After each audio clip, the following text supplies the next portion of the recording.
अमेरिकी राष्ट्रपति Donald Trump एक बार फिर टैरिफ को कूटनीतिक हथियार की तरह इस्तेमाल करते नजर आ रहे हैं। साल की शुरुआत में ही उन्होंने ईरान और ग्रीनलैंड जैसे मुद्दों पर सख्त रुख अपनाया है।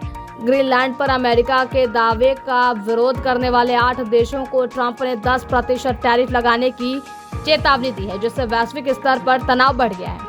ट्रंप प्रशासन के मुताबिक इन 8 देशों पर 1 फरवरी से 10% टैरिफ लागू होगा। राष्ट्रपति डोनाल्ड ट्रंप ने साफ कहा कि अगर अमेरिका को ग्रीनलैंड पर नियंत्रण नहीं मिला तो 1 जून से यह टैरिफ बढ़ाकर 25% कर दी जाएगी। इस घटनाक्रम पर विश्व आर्थिक मंच के अध्यक्ष बोर्गे ब्रोंडे ने चिंता जताते हुए कहा कि अगर अमेरिका और यूरोपीय संघ के बीच तनाव कम नहीं हुआ तो हालात गंभीर हो सकते हैं। हालांकि बड़े टकराव की संभावना कम है।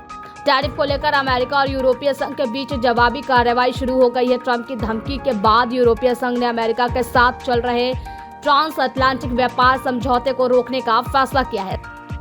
इस बीच बोर्गे ब्रोंडे ने कहा कि नाटो जैसे गठबंधनों को एक साथ कई वैश्विक चुनौतियों से निपटना पड़ रहा है।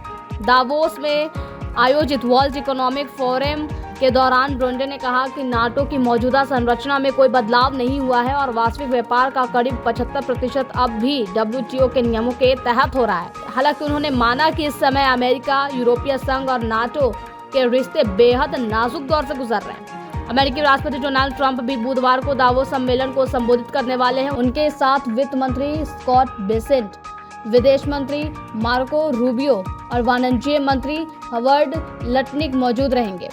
ब्रोंडे ने बताया कि दावोस में कई देशों के राष्ट्रीय सुरक्षा सलाहकारों की बैठक होगी, जिसमें ग्रीनलैंड का मुद्दा खास तौर पर चर्चा में रहेगा। ट्रंप की हालिया धमकियों के बाद इस विषय को एजेंडे में शामिल किया गया है। टैरिफ विवाद के बावजूद बोर्गे ब्रोंडे को उम्मीद है कि अमेरिका और यूरोप के बीच गठबंधन बना रहेगा। उन्होंने कहा कि अक्सर बातचीत में दबाव की रणनीति अपनाई जाती है, लेकिन अंततः कोई न कोई बीच का रास्ता निकल आता है। साथ ही उन्होंने चेतावनी दी कि वेनेजुएला, ईरान, गाजा, यूक्रेन और पूर्वी एशिया जैसे मुद्दों के चलते वैश्विक हालात तो जटिल बने हुए हैं। यदि इनसे सही तरीके से नहीं निपटा गया तो सबसे गंभीर स्थिति बड़े संघर्ष का रूप ले सकती है। हालांकि इसकी संभावना फिलहाल तो कम है।